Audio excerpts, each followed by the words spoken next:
અમદાવાદમાં 12મી માર્ચે પીએમ નરેન્દ્ર મોદી ગુજરાત પ્રવાસે આવી રહ્યા છે અને વિવિધ લોકાર્પણ અને ખાતમુહૂર્ત કાર્યક્રમમાં તેઓ હાજરી આપશે। 12મી માર્ચે અમદાવાદ મુંબઈ વંદે ભારતનું ફ્લેગ ઓફ કરાવશે। સાબરમતી રેલવે સ્ટેશન ખાતેથી આ ફ્લેગ ઓફ પીએમ કરાવવાના છે। ફ્લેગ ઓફ ઉપરાંત 13 સ્થળો પર ઈ લોકાર્પણ ખાતમુહૂર્તના પણ કાર્યક્રમો આયોજિત કરવામાં આવ્યા છે। આ સમગ્ર મામલે વધુ વિગતે વાત કરવા જોડાઈ રહ્યા છે ટીવી9 સંવાદદાતા રોનક આખરે 12મી માર્ચે પીએમ આવી રહ્યા છે, કયા કયા વિશેષ ઉપક્રમ રહેવાના છે?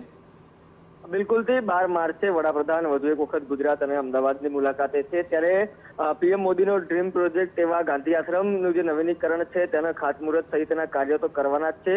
અંદાજિત 1200 કરોડથી વધુનો આ પ્રોજેક્ટ છે। આ ઉપરાંત વધુ એક ડ્રીમ પ્રોજેક્ટ ગણાતા એવા વંદે ભારત ટ્રેનની પણ એક નવી શરૂઆત કરવા તેઓ જઈ રહ્યા છે। 12મી માર્ચે સાબરમતીથી હાજર રહીને તેઓ અમદાવાદ અને મુંબઈ વચ્ચે દોડનારી વંદે ભારત ટ્રેનને લીલી ઝંડી આપશે। એનાથી જ જે કહી શકાય કે ગુજરાતમાં વધુ એક વંદે ભારત ટ્રેનની શરૂઆત થશે।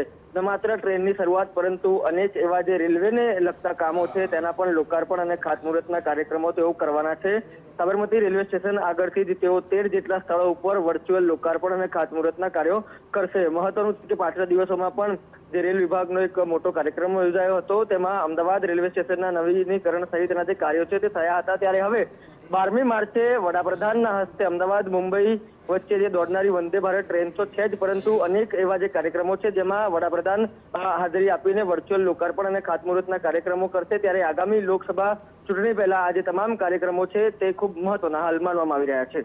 આભાર રોનક। તો આખરે આ તમામ ઈ લોકાર્પણ ખાતમુહૂર્ત મહત્વપૂર્ણ બનાવી રહ્યા છે। લોકસભા ચૂંટણી પહેલાના આ તમામ કાર્યક્રમો છે જે આગામી સમયની અંદર આખરે મહત્વપૂર્ણ સાબિત થઈ શકે છે।